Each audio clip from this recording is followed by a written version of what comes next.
আপনারা খুশি? আমি তো ভীষণ খুশি, খুব খুশি। এবং আমার বিশ্বাস ভাঙড়ের মানুষ আমার থেকে বেশি খুশি, কারণ যেই মানুষটা বিগত ৩-৪ বছর ধরে নাওয়া খাওয়া ভুলে সকাল ৬টার সময় বাড়ি থেকে বেরিয়ে রাত্রি ৩টের সময় বাড়িতে ঢুকে ভাঙড়ের মাটি কামড়ে পড়েছিল আপনাদের জন্য, আপনাদের উন্নয়নের জন্য, মমতা বন্দ্যোপাধ্যায়, অভিষেক বন্দ্যোপাধ্যায় সেই যোগ্য সন্তানকে সুযোগ দিয়েছে আপনাদের প্রতিনিধি হওয়ার।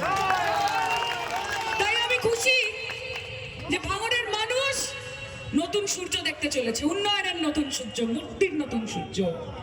এবং ভাঙড়ে যতটা বঞ্চিত মানুষ থেকেছে, যেই যেই এলাকাগুলোতে কাজ হয়নি, উন্নয়ন হয়নি, জল হয়নি, আলো হয়নি, রাস্তা হয়নি, শওকত মোল্লা বিধায়ক না থাকাকালীন 10টা 15টা 20টা করে রাস্তা স্যাংশন করিয়েছে, ব্রিজ স্যাংশন করিয়েছে।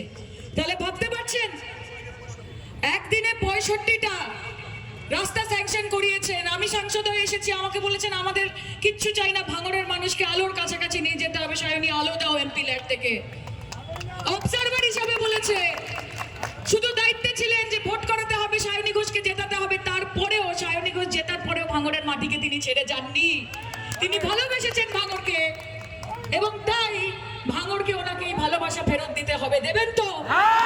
কারণ ভাঙড়ের মানুষ তাকে ভালোবাসে যে ভাঙড়কে ভালোবাসে। এবং শওকত মোল্লা ক্যানিং পূর্বকে যতটা ভালোবেসেছেন, যদি একটা রুটি পাতে পড়ে থাকে অর্ধেক রুটি দিয়েছেন ক্যানিং পূর্বকে, আর অর্ধেক তুলে দিয়েছেন ভাঙড়বাসীর মুখে। সেই জন্য শওকত মোল্লা আজকে আপনাদের প্রতিনিধি। আমি বাহারুল ভাইকেও অনেক অনেক শুভেচ্ছা জানাচ্ছি, আপনাদের মধ্যে থেকে উঠে আসা একজন মানুষ। এই যে সুন্দর একটা ক্রস হয়েছে, ক্রিস ক্রস হয়েছে, উন্নয়ন তো অবধারিত।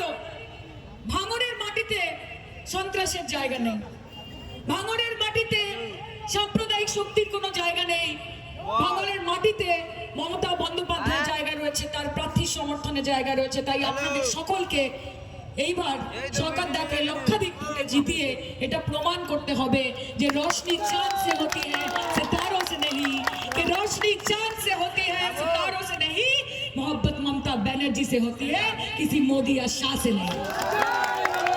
বাংলা বাঁচানোর লড়াই, বাংলা ভাষাকে বাঁচানোর লড়াই, যারা আপনাদেরকে বাংলাদেশি বলে দাগিয়ে দিচ্ছে তাদের বিরুদ্ধে আওয়াজ তোলেনি আইএসএফ, তাদের বিরুদ্ধে আওয়াজ তোলেনি সিপিএম, তাদের বিরুদ্ধে আওয়াজ তোলেনি কংগ্রেস। যদি সুপ্রিম কোর্টে দাঁড়িয়ে কেউ আপনাদের অধিকারের জন্য সওয়াল করে থাকে, তার নাম মমতা ব্যানার্জি।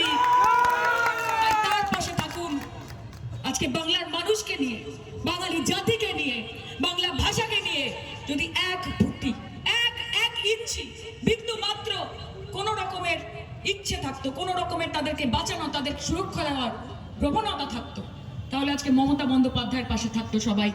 গোটা দেশের মানুষ বলছে এই মোদী সরকার, এই বিজেপি সরকারকে যদি কেউ জব্দ করতে পারে, যে তোমারে বদি বেজে কালীঘাটে টালির চালে বাড়িছে সে, এবং তার নাম মমতা বন্দ্যোপাধ্যায়। এই লড়াই দিদিকে রাখার লড়াই না, এই লড়াই নিজের অস্তিত্বকে বাঁচিয়ে রাখার লড়াই, বাংলাকে বাঁচিয়ে রাখার লড়াই, বাংলা ভাষাকে বাঁচিয়ে রাখার লড়াই। আর তাই শওকত মোল্লাকে এখানে লক্ষাধিক ভোটে জিতিয়ে আপনারা প্রমাণ করবেন যে দিদি তুমি এগিয়ে চলো, আমরা তোমার সাথে আছি। আমি আছি আপনার সাথে শওকত দা। আমি খুব খুশি যে আমি চেয়েছিলাম যে আপনি যেরকম প্রত্যক্ষভাবে পরোক্ষভাবে যেরকমভাবে ভাঙড়ের মানুষের পাশে ছিলেন, এবার তো সোজাসুজি খেলা হবে, এবার তো সোজাসুজি খেলা হবে, এবার তো চোখে চোখ রেখে খেলা হবে, কাঁধে কাঁধ মিলিয়ে খেলা হবে, পায়ে পা মিলিয়ে খেলা হবে। তাই দাদা তুমি এগিয়ে চলো, তোমার পাশে সবসময় ছিলাম, সবসময় থাকবো। সায়নী ঘোষকে অনেক আশীর্বাদ করেছেন, যতটুকু বাকি ছিল আশীর্বাদ করার পুরোটা উজাড় করে দিন শওকত মোল্লার জন্য। এইটুকু ভাঙড় তৃণমূল কংগ্রেস জিন্দাবাদ, মা মাটি মানুষ জিন্দাবাদ। Thank you. ধন্যবাদ দিদিকে। এখন আপনাদের সামনে বক্তব্য রাখবে